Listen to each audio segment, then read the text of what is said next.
he noticed a man who wasn't wearing the proper clothes for a wedding. Now, he wasn't talking about literal garments. He's talking about spiritually. Friend, he asked, how is it that you are here without wedding clothes? He's talking about the garments of salvation. That's what he's talking about. You have the garments of salvation on. That's what you're wearing right now. If you've accepted Jesus as your Savior, you have the garment of salvation. Now, if I was in another church, they probably I would have heard a lot of people say, that's too late, never mind. But I thought that was worth shouting over.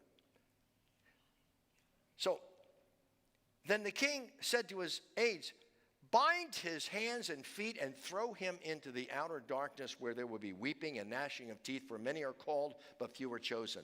Now look, what you have there is, again, one of the time-lapse prophecies where there will be people that will come from the tribulation period.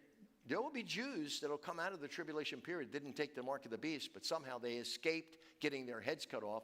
They didn't take the mark of the beast, but they didn't make a commitment to Christ either.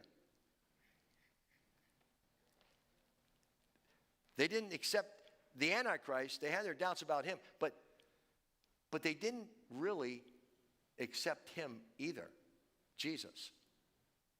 But when it comes to the millennium, because they want to lay claim to Abraham, our father Abraham, they feel entitled. They feel a sense of entitlement to the marriage feast because they're Jewish. But they don't have the garments of salvation. They're Jewish, but they're not born again. They don't have the faith of Abraham. And what happens, and this is a very important point for you to catch, because this tells you why we have the problem we do at the end of the millennium.